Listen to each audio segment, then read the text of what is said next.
Hey guys, and welcome back to my channel for a whole new video. So you probably guessed from the title, this is about that one time my dentist almost killed me. If you want to hear about this story, then keep on watching.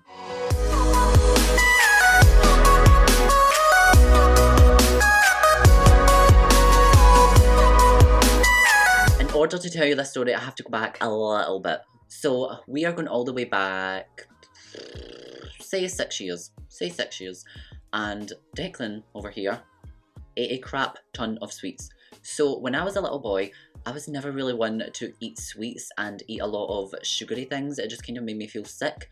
And growing up, it's kind of embarrassing, but I was always someone who would love to go to the fruit shop. I would buy a whole cucumber and just munch away on that, kind of like Bugs Bunny with a carrot, but with a cucumber, and I'm not a bunny. So I'd be munching away, and then one day the cucumbers just never really cut it, and I got a taste for sugar. Now, the taste for sugar came from when I went to school and the bullying started happening. So when I was in school, so many people would pick on me. Now, I don't want this to be like, oh, woe is me, like...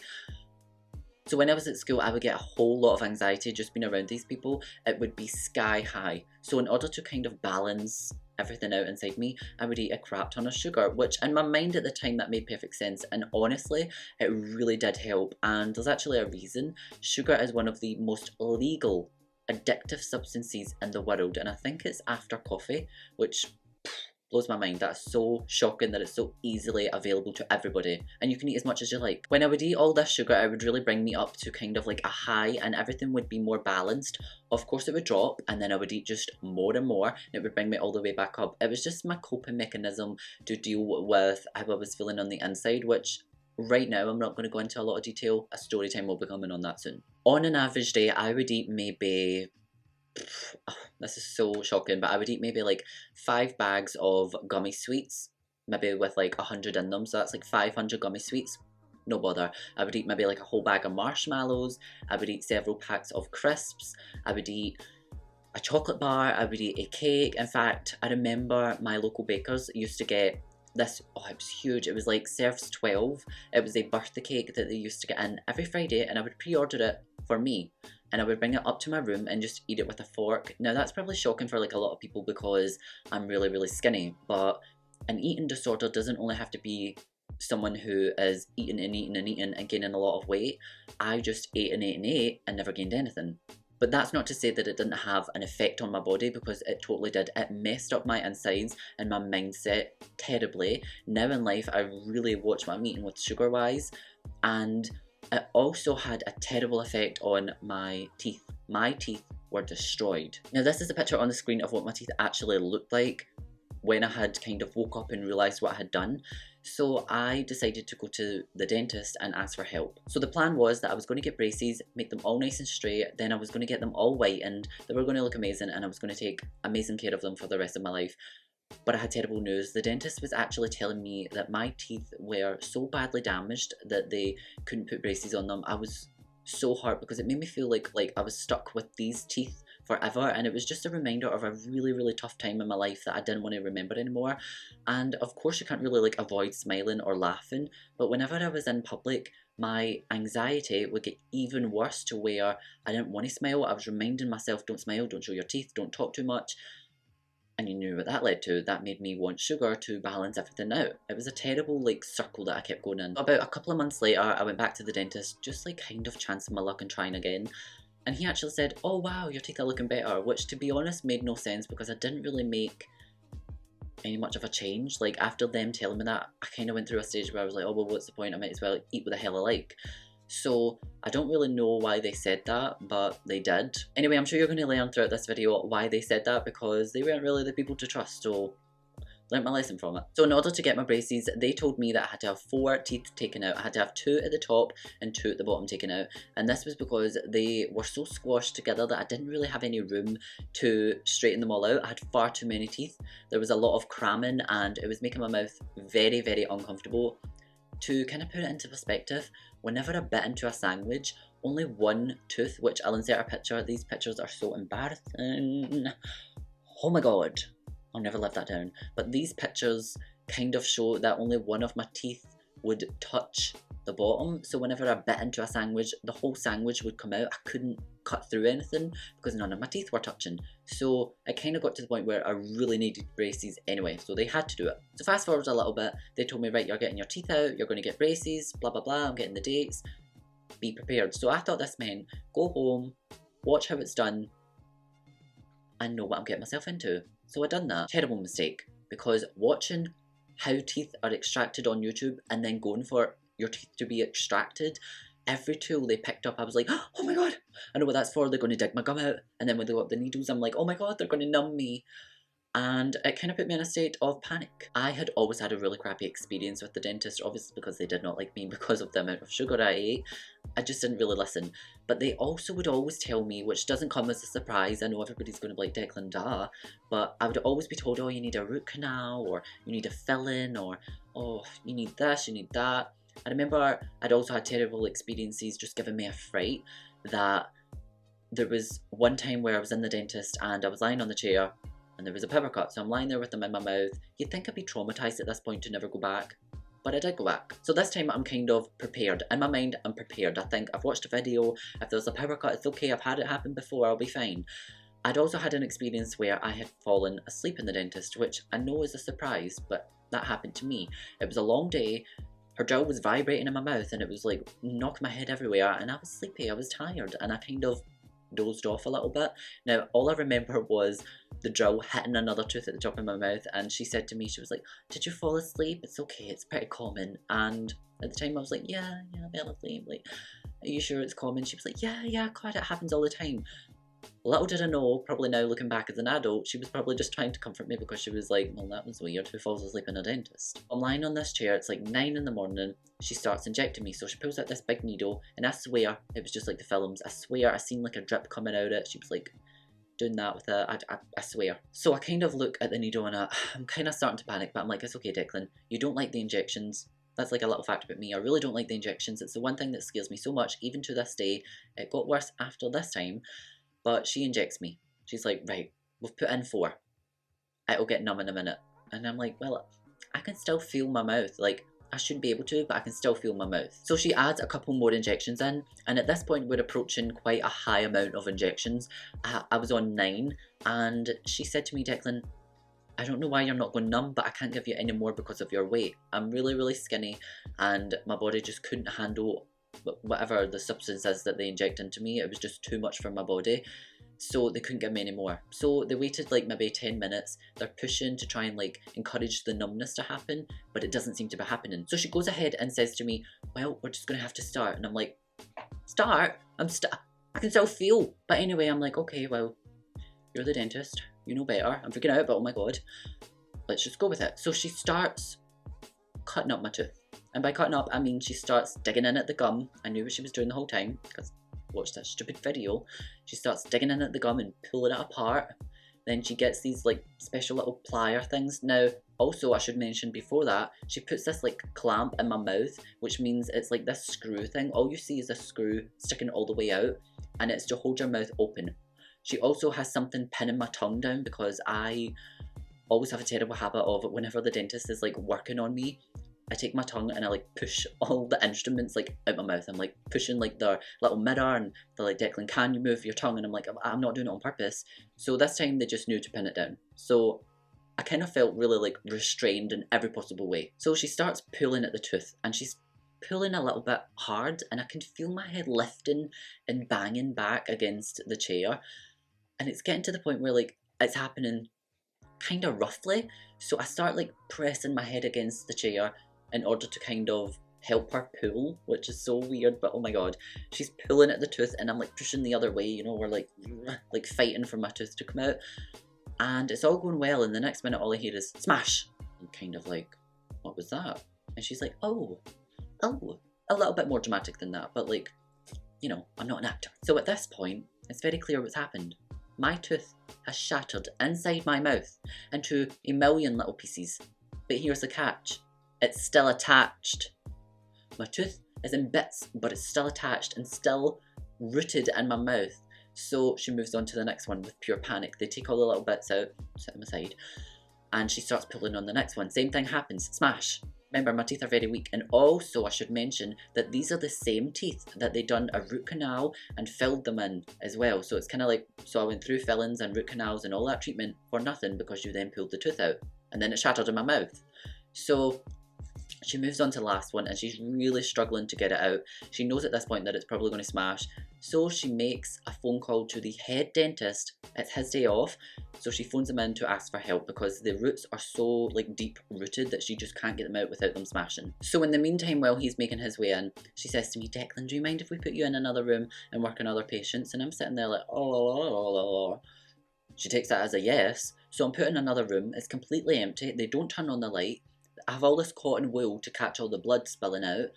I can't feel a thing because I'm kind of starting to get numb, which is more annoying because I would love to have been numb during the smashing of the teeth because I could slightly feel it, slightly, a little bit, but it was uncomfortable enough to like make me shook. The dentist that they phoned in had finally arrived. He takes me out of that room, puts me in the other room, the one I was originally in, starts to kind of dissect, their words, not mine, made me feel all the more uncomfortable, dissect my teeth into pieces and takes them out in little fragments. So yay, finally all the teeth are out, that's great. Wrong, it's not great because this is where the problem starts. So the first day I go home, can't really eat anything, typical, you know, it's like, that's what you expect with dental work just being done, you can't really eat much, waiting for the numbness to wear off, then I can eat what I like, right? Wrong. Next day comes around, the blood hasn't really stopped. Now they told me rinse your mouth with lukewarm water and salt, so I was doing that. Now I couldn't really like swirl it around all different directions like mouthwash. I could only kind of tilt my head side to side and move the liquid around inside my mouth and then just kind of open my mouth for it to spill out.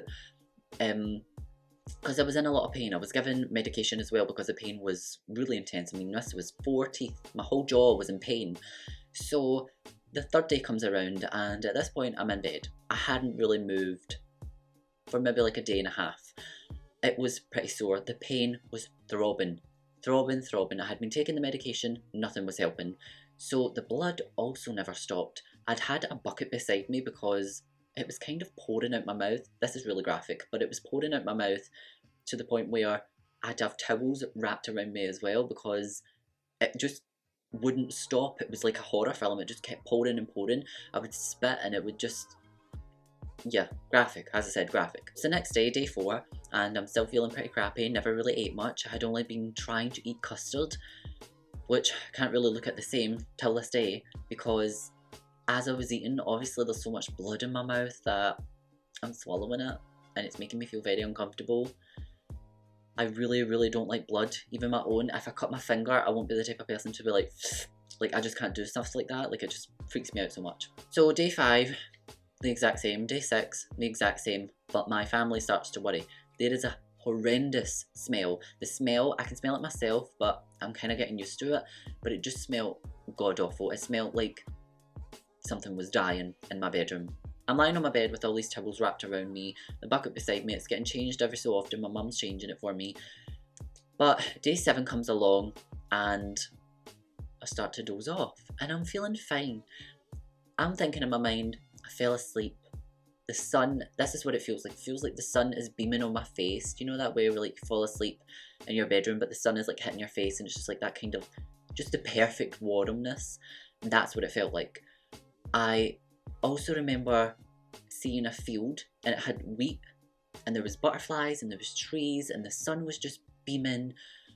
Now I'm obviously from Scotland and Scotland is filled with places like that, so I've probably been to a place like that. But I also remember looking forward and there was this circle with 2 people looking at me and they kind of like talk, look away, talk, look away, and I'm like, what's going on?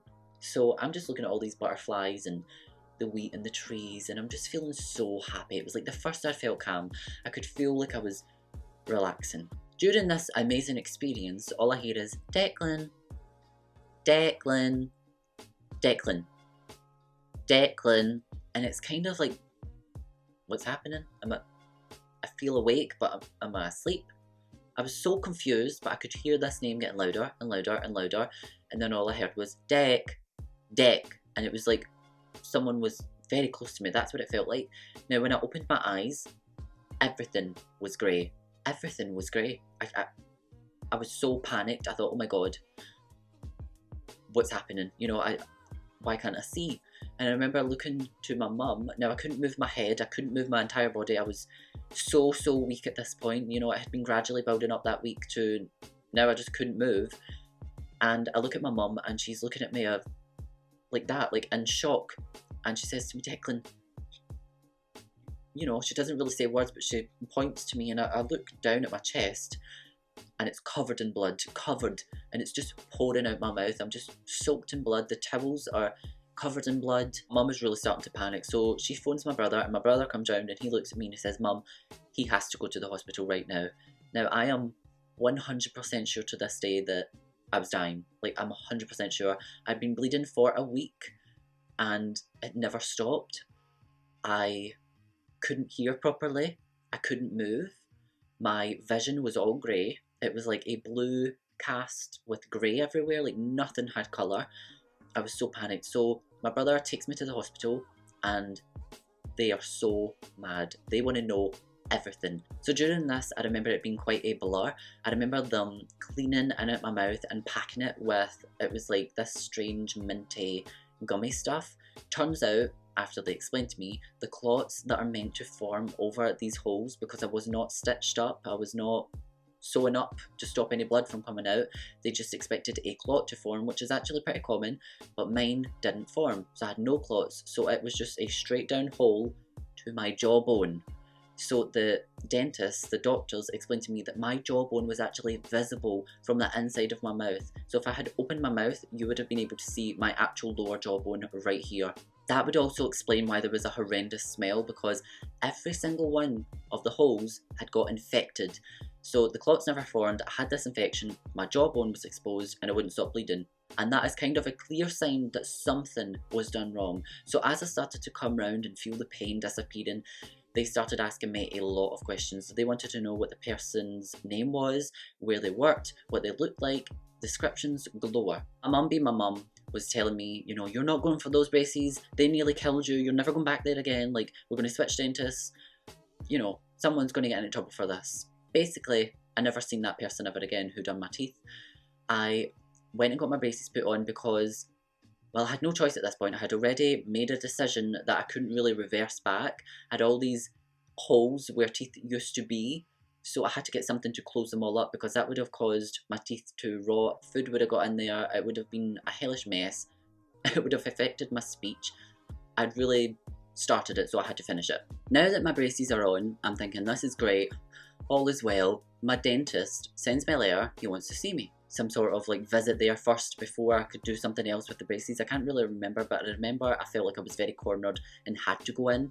So when I went in, they were all waiting in one room. The person that done it was not there. I could not see them anywhere. This room had like maybe 5 or 6 people in it. And this was the whole dentist, by the way. This was like the full surgery that was in this room. And they were asking me, oh, you know, are you okay, Declan? We're so sorry for what happened. I'm like, yeah, it's fine. Like, don't touch me. Like, you know, kind of panicking. But they said to me, oh, listen, we're just glad you've got your braces on, but listen, you're going to need a fill-in. And I was like, what?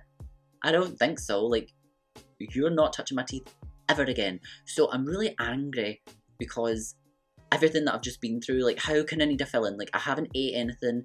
I've been cleaning my teeth. Like, you almost killed me. There's been no sugar in my mouth. So how could you not have seen this before? Like, what? I'm so confused and have so many questions, but I don't want to ask them because I know it's just going to be like a load of rubbish. I felt like a guinea pig for them. I felt like they were just testing everything on me, which, by the way, is actually a popular opinion about this dentistry. It's different people that run it now, but at the time, it was a very, very popular opinion. At this point, I am smarter. I head all the way over to another town, which is where my orthodontist is located, and I tell him, I'm like, how's things going? You know, how's my teeth? How are they looking? He's saying, oh, they're great, they look amazing. I'm saying, how healthy are they? He's saying, Declan, they look fine. I'm like, I know about the filling though. And he says, what filling? And I say, my filling that I need done. My dentist told me I need a filling. He said, hold up, what are you talking about? He's as confused as I was hearing this for the first time. He says, Declan, you do not need a filling. You're not going for this filling. Do not let them work on your teeth. So 5 years later, I'd never went for that appointment and I didn't need a fill-in. This whole time, they were lying to me. And to be fair, I don't even know what they were lying about. It could have been about fill-ins, root canal, which is another story time in itself. They actually said to me that, now I had pain coming from here, and the doctors and the dentist worked out together that it was neuralgia. Now, neuralgia is a trapped nerve which causes lots of pain. They put me on some very serious medication which I did not need. The pills that they put me on had really no effect on me, but long term they would have, because it was a very serious medication. I didn't really act funny, although I was hanging out of my window saying, I'm happy, I'm happy. But that was it. That was that's like a normal night for me. But during this time when they realised they had given me the wrong medication, that's on the doctor's behalf, so I'll give them that. The dentist actually said, so it must be a root canal. Now Declan, listen, if you don't tell us what tooth is sore, once they put in the x-ray and stuff, they couldn't see it, so if you don't tell us what tooth is sore, then this is your fault, because we're going to kill a perfectly good tooth. And I'm like, what? How is it? You're supposed to be a dentist, you're supposed to tell me which tooth it is. I can't be like, oh, hold on, it's the upper, I don't know what kind of crap they say, T7, 9, whatever tooth that needs a root canal, get it done. How am I supposed to hit out with that? And how am I supposed to say, oh, it's this tooth right here, when my entire face is sore? So with that being said, they could have lied to me about random teeth that needed work done, and it was all starting to click, so I never went to them for a very, very long time. It's all changed now, where it's different people that work there, and they're quite good with my teeth. I really trust them, so just hoping it stays that way. But yeah, that is the story time on how my dentist almost killed me. I hope this has never happened to any of you guys, but if it has, then let me know in the comments below. Tell me your experience with the dentist, and also give this video a thumbs up, it helps me out so much. And if you haven't yet already, then subscribe. Why haven't you? I obviously make amazing content. And I'll hopefully see you guys in my next video. Bye. I just wanna know what it's like to be dead.